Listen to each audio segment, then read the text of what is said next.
Welcome back, everybody, to Solve Crimes with Rick and Gavin. I'm Gavin Fish. This is my partner, Rick Tracewell. Rick, how you doing? Not too bad. We have an interesting announcement here that just came up, the last 48 hours? Yeah, it happened on Sunday, and I was alerted to it actually by my dad because he thought that it would be interesting because I used to have a house pretty much at the same location as where this person was staying. This one too? Yeah, Roger Kibbe was at Mule Creek State Prison in Ione, Oh, California, right. and Right. That's right. That's right. that is where Kimberly and I had our second home.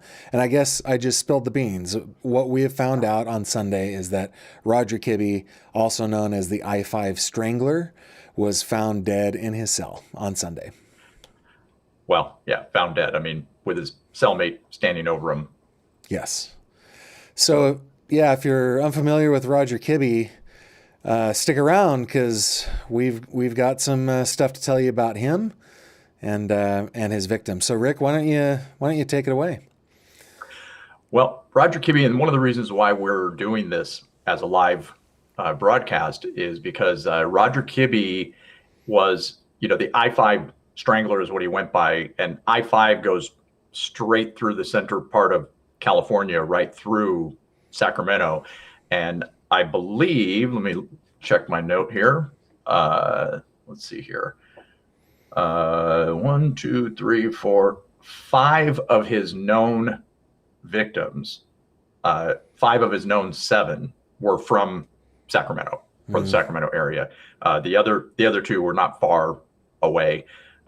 So we actually have considered Roger Kibbe a possible suspect for some of the Sacramento murders that we have been looking into, specifically Judy Hockery, and also some of the other women, Carol Beth Hilburn, all of those. If you remember when we first started looking into the Judy Hockery case, it must have been 1:30, 2 in the morning, and a thought came across my mind. I should look and see or if there were any known serial killers in the Sacramento area. Yeah, there Boom. were. Found him. He was in jail at the time. He was arrested back in 87, I believe, 86, 87. And so I did some quick math. And in 1970, he was 31 years old. Yeah, Perfectly capable of prime murdering, serial absolutely. killer age. Yeah. That's right. Yes. Now, one of the things that you and I questioned as we kind of got into the Judy Hockery case, the Carol Beth Hilburn case, the Nancy Benalek case, all of those cases that were happening right around the same time is like, what was in the water in Sacramento, California in the early 70s? And I actually did a little bit of digging, as you know, and learned that the freeway system, well, there were a couple things that I think happened in the area at that time. First of all, the freeway system that you and I have always taken for granted our whole life was kind of finished up in the 70s. So if you wanted in and out of Sacramento, there wasn't an easy way before about 1970 that you could do that. I-80 was finished, and so was I-5. And by the way, to all the viewers, this is the nerdy stuff that I get phone calls about. Yes. that you all don't get the privilege of hearing. Yeah. The other thing that was happening at the time is California's population was booming. People were coming to the state in droves, and I think between 1960 and 1970, the state had grown by about 4 million residents. So it really was kind of prime serial killer turf. If you wanted a lot of people to go after and you wanted an easy escape, Sacramento was your place. Yeah, I mean, the escapes can take you to the Bay Area. They can take you north toward Redding. No man's land is up there. It's pretty wide open and very rural. It's very rural now. You can only imagine what it was in 1970. Another direction, you're in Lake Tahoe, which, again, 1970 versus now, it's pretty rural now. It was certainly less developed back in 1970. So there were a lot of escapes. In fact, that's the direction that Roger Kibbe took with his last known victim that he was arrested for. He had kidnapped Darcy Frackenpole, who was 17 years old from West Sacramento. And here's the creepy part. And not that the rest of it's not creepy, but a creepier part that they don't really mention too much. I was reintroducing myself to the case this morning, and you just don't see it. But I do know for a fact that he kidnapped her, drove her to Lake Tahoe, at some point along the way, raped and strangled her, and put her in a pre-dug grave. He was going to take someone that night. Or that day or whatever. Premeditation, you know what I mean? For sure. Yeah. Premeditation. I mean, that's not a short drive, and to go out there and find a spot and dig a hole and then come back to Sacramento to find someone to put in that hole. It's pretty, this guy was a piece of work, I tell you. Now, I've been looking through pictures of his victims. This is the first known victim. Her name is Llewellyn Burleigh. It does seem like he kind of had a type, right? That they all like tended to be young. They tended to be attractive. And he was very opportunistic because he went on a spree, again, that we know of in 1986 and 1987, before he was caught. He went on a long spree. Now, the thing that was interesting about Llewellyn Burleigh was that she was in 1977. So according to him, right, he didn't kill anybody else until 1986. So there's a 9-year gap where he relapsed. He was in remission. He was not killing serially. That all depends on if you believe him. That is not, you and I are not by any stretch experts on this, but we, just as casual readers and investigators, it's very rare for someone who has that kind of a hunger for doing this. It's very rare for them to go 9 years without doing anything. Right. Right. It's just very unusual. It was also very, he was very opportunistic when it came to these other women. In fact, a lot of them, if you look, one of them had car trouble. Another one was lost. There was like a crumpled map on the ground when they found her car. A couple of them were sex workers. So he was very opportunistic in that way. But Llewellyn Burleigh was different. And, how so? And again, well, man, it sends chills down your spine. Roger Kibbe didn't target her specifically until after he met her. He actually, in many senses, placed an order for her. This guy called up a secretarial school in the Walnut Creek area, which is where Llewellyn was living. She was 21 years old. And Walnut Creek is kind of the East Bay area, Northeast Bay area, right? Right. Yeah. And so he had called this secretarial school and gave him a line of bunk about him having this new business and it was expanding and he needed a secretary. So they set up an interview for her with Roger Kibbe. And I guess they didn't think of it as unusual. He picked her up in a van, unmarked van, not a business van. I drove her around or parked somewhere and did an interview in the van. And apparently she didn't find it all that unusual, or he sold himself.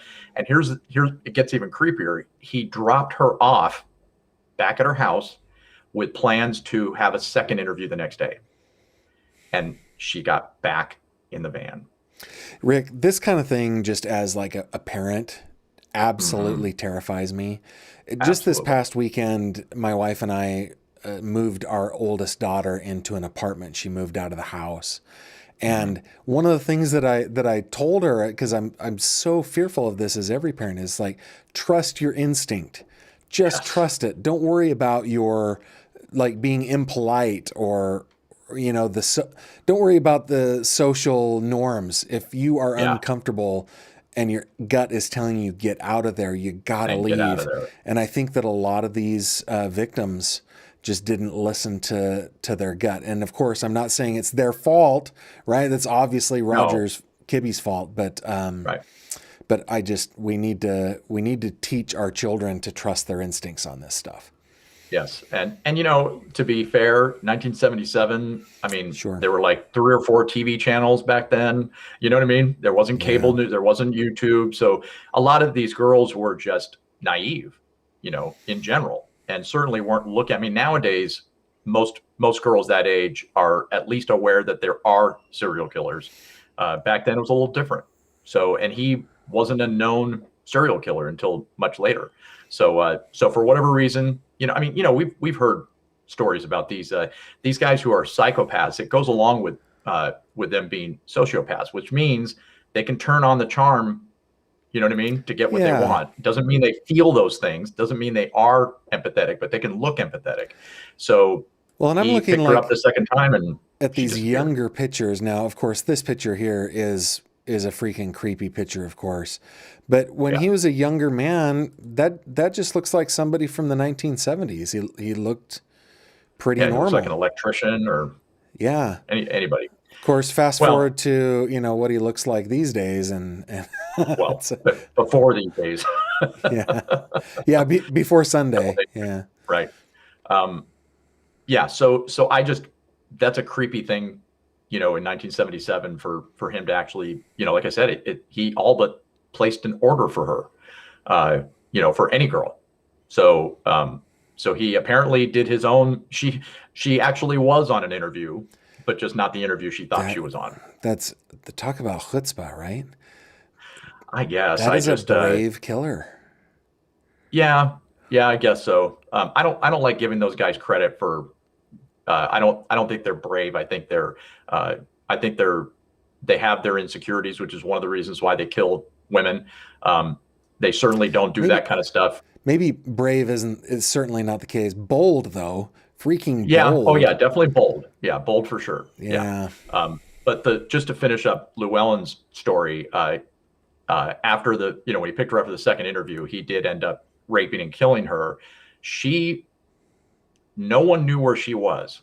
They did not know that Roger Kibbe was the killer. He did not disclose where she was until much later, 34 plus years later. And part of his plea bargain to basically take the death penalty off the table, he led investigators to Lake Berryessa, which is about an hour and a half drive from Walnut Creek. So he had a body in his car driving up, and so he buried her in a shallow grave alongside Lake Berryessa. And again, 1977, Lake Berryessa was not, it was a pretty rural area out there and not a lot of, buildup as far as civilization. So it wasn't difficult for him to find a spot. I guess the first time he took investigators out there, he couldn't find her body. He couldn't, and they for a little while, the investigators thought that he was pulling their leg. And so they, but I guess a few years later, they went back out to that area and they ended up finding her. But prior to that, they didn't know. She could have been a runaway. Lake Berryessa, as you know, I grew up in the Sacramento area, and I never went to Lake Berryessa, but it's a reservoir, I believe, and it's extremely big. And I know this because I used to go fly Lake Berryessa, like in little planes, like a little pipe. Yeah, I went camping and fishing there a lot. I grew up in San Jose. Yeah, I'd fly over the water, and it was fun to go that low. And that was one of the only places where we had enough space to fly that low. So Lake Berryessa is kind of nestled into the coastal range there. It's still pretty darn rural. And one of the things that just occurred to me while you were talking about that is also in the 70s, a couple of victims of the Zodiac killer that happened at Lake Berryessa. It was just in the middle of nowhere, right. I guess. Well, some people may, if they recognize the name Lake Berryessa, a few years ago, it was in the news for having a giant sinkhole. Do you remember that? No. In the lake. The lake sunk. Well, it looked like a drain. Wow. I can't remember the timeline, but it was for a while there. It was pretty big. It was worldwide news. Yeah. Anyway, it's a weird spot. There are a lot of cabins and second homes and stuff out there, but it's still, especially in the 70s, he could have right. discarded. So my thing is, I don't think she was the only one that he killed in the 70s. I just don't. Yeah, I think you and I are on the same page in this. A serial killer I don't even doesn't. think she was his first. Yeah, I don't either. A serial killer doesn't stop for 9 years. They have that urge, they have that drive, they have that. And they also typically don't start in their 40s, which is what he would have been in, almost 40. At that, I think 77, he would have been like 38. Yeah, yeah. They So, typically start younger than that. right. Yeah, But, but I certainly, I don't know about him killing earlier, but, we all know the trajectory, the psychological workups that we've seen. There are exceptions to the rule, but most of the time they had troubled childhoods or had, and I believe that he had some issue with his wife, if I remember correctly, which could have triggered something like this. But I don't think from 77 to 86 that he stopped killing. I don't believe that. So first known victim was Llewellyn Burleigh, 1977. I think it was September of 1977. Yes. Second Actually, victim. it was 9/11. Was it? Yeah. Second victim was Laura Hedick, and she was April of 1986. And she was in Modesto. Modesto being south of Sacramento along Interstate 5. Right. And most of these women their bodies were just discarded on the side of the road along I-5, which is partially why his moniker was the I-5 Strangler. I freaking hate that moniker. I know you do. I have mixed feelings, Rick, because one of the things that got people interested in the Golden State Killer, for example, and one of the things that led directly to the capture of the Golden State Killer was the fact that somebody started calling him the Golden State Killer, right? As we know, Yep. Michelle McNamara coined that phrase. So where I'm torn is you don't want to glorify or I guess make serial killers feel that they're getting some sort of attention by creating some catchy nickname. But it's hard anything. not to, because you need to get it out there to make people aware. You do. And I-5 Strangler is so weak. It kills me. I hate it. Well, it got him caught. When Did they it? started, yeah, well, when they started calling him that was 1986, and he was caught in 87. Okay, well then maybe I need to rethink my life choices. But yeah, I just that one has bothered me. Don't be so hard on yourself. Yeah. He was caught and, eventually apparently got the death penalty, right? That's right. Yeah. Do we have a picture of his cellmate? We do. This guy He right was here. Jason Budrow. Yeah, so the way that I've read it is Mule Creek Prison was doing their daily, count of prisoners, and when guards went to Kibbe's and Budrow's cell, Kibbe was dead and Budrow was standing next to him. So, I mean, I don't think that he people can slipped make on up their bar own soap. mind. Either he is a devil worshiper, and that's the 666 mark of the devil on his face, or he's a music fan, and those are eighth notes. Those are eighth. Maybe that's it. Kind of a short song. Yeah, it is. But Bum, bum, could bum. be. Bum, bum, bum. Yeah, it looks like it makes a half step. Yeah, that's, that is our criminal mastermind right there. If he was trying to get away with Kibbe's murder, he chose the wrong time to do it. But they have said that his death is being investigated as a homicide. So I don't think that we need to imagine that he accidentally fell There's or not he gonna was be a lot of 81 years loss old. there. Yeah. Yeah, I mean, we haven't learned much about Budrow, but he could already be in there for life or something. We don't know. So the like we said, the reason why we're on this is less about the news of him dying and more about that he was kind of related to. He was on our radar for these murders that were happening quite frequently in seemed like 70 and 71 in Sacramento was really, and we're going to dig deeper into that. We have a lot of notes on that. Either women who were missing. I mean, he could very easily, considering all the evidence that we know of, he could easily be, the one who took Denise Anderson, for example. I mean, Her body was never found. Her body was never found. She just kind of disappeared right out of Sacramento. And if you haven't seen that video, she fits the profile. She does fit the profile. She looks a lot like some of these victims. If you haven't seen that video, go back to our channel and look up Denise Kathleen Anderson. She just disappeared. Disappeared, and she was one of many in Sacramento that happened to. So, yeah, Rick, it's possible. Yeah. So that's the reason why we were, doing this this live stream on Roger Kibbe. Do we want to talk any more about him, or? I'm done. What else do you have? Yeah. I mean, not a lot. I mean, there's most of it would be speculation. I mean, for the most part, the other, Llewellyn Burleigh was the unusual one that he plotted, made phone calls and made an appointment for an interview with her to murder her. And I don't know what law enforcement has done as far as looking into other cases, similar cases, not only at that secretarial school, but maybe other schools or other employment agencies at the time in the Bay Area or in the Sacramento area. We have no idea how far they looked into this. I can't imagine, like I said, that she was the only one.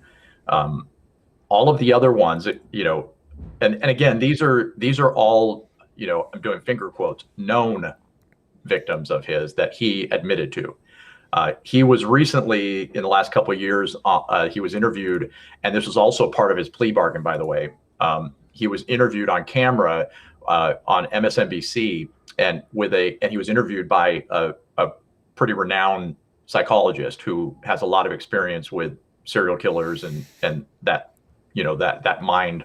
So he did a good job, I thought. I watched it about 6 months ago, but I mean, this is a guy who was able to trick women into his web, So, I mean, when he said that, because the psychologist asked him point blank,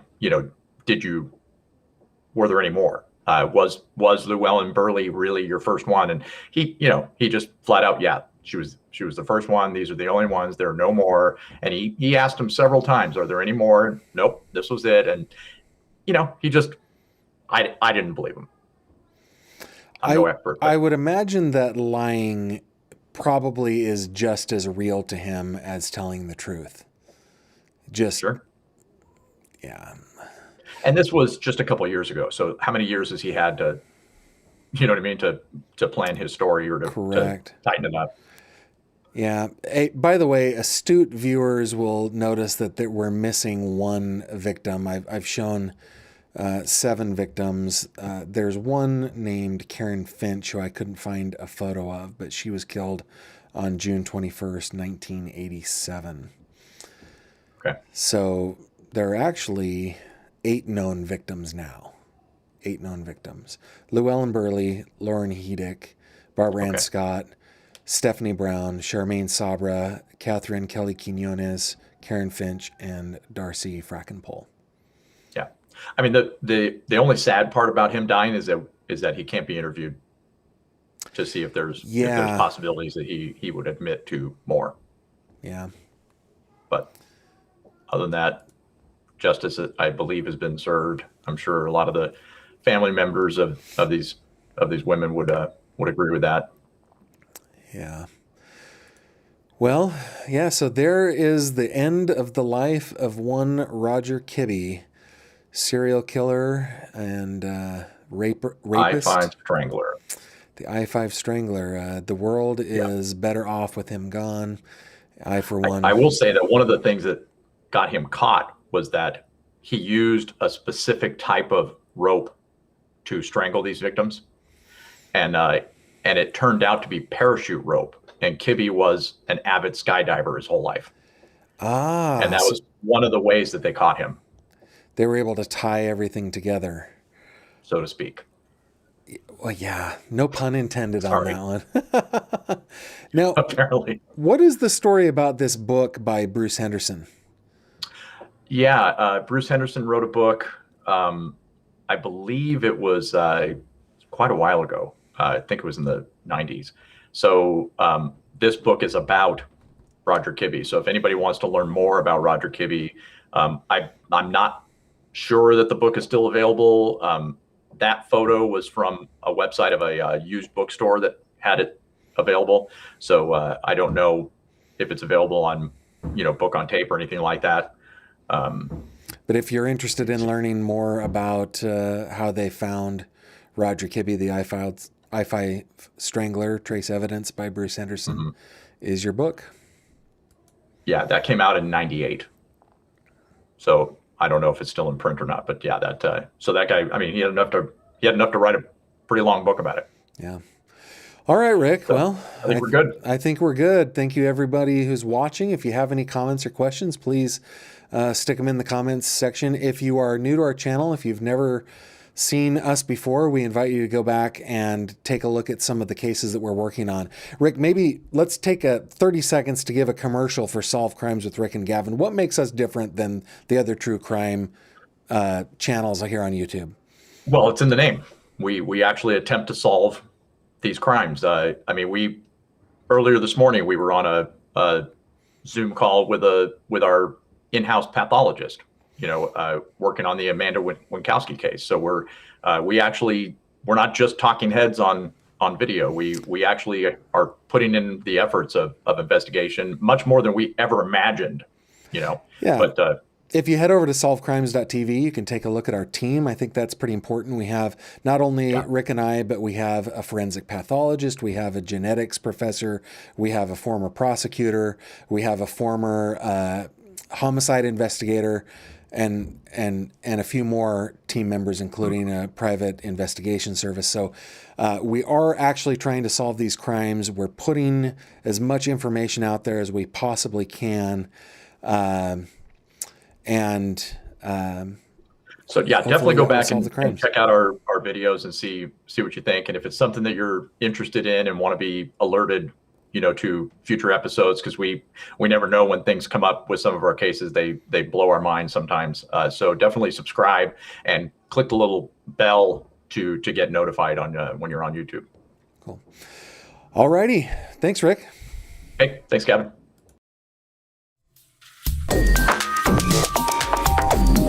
Yeah.